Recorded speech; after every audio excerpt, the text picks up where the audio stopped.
Salom do'stlar. Bu patronda fazi bo'ladimi, nol bo'ladimi? Kim bilan qani topinglarchi? Demak do'stlar, sizlarga tushunarli bo'lishi uchun mana svet o'chirib sizlarga ko'rsatyapman. Aniq bo'lishi uchun bu patron oddiy lampochkamiz 220 mana tepada sim kelgan plus minus. Endi savol sizlarga. Bu patronni o'chirganimizda, svet o'chirganimizda fazi bo'ladimi yo nol bo'ladimi? Buni aniqlab olamiz hozir. Mana do'stlar, lampochkamni yechib oldik. Endi tekshiramiz qani, bunda yo faza yoki nol. Shunda aniq sizlarga javobni aytamiz. Qani, tekshiramiz.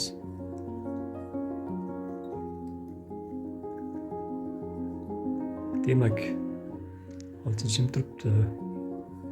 Hop. Demak, bunda hozir faza bor. Faza bor degani, bu degani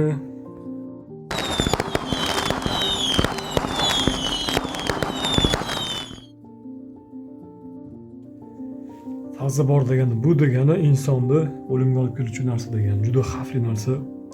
Aslida patronda faza emas, dvigateldan o'chirganimizda minus bo'lishi kerak, hech qanday faza bo'lishi kerak emas. Sababi biz lampochka almashtirganimizda, patron qo'yganimizda bizni tok urmaydi agar minus bo'lsa. Agar plus bo'lgan bo'lsa tok uradi. Shuni ularni tekshirib, fazani fazaga 0 bo'latib, ustiga aytib, ta'mirlatib qo'yinglar.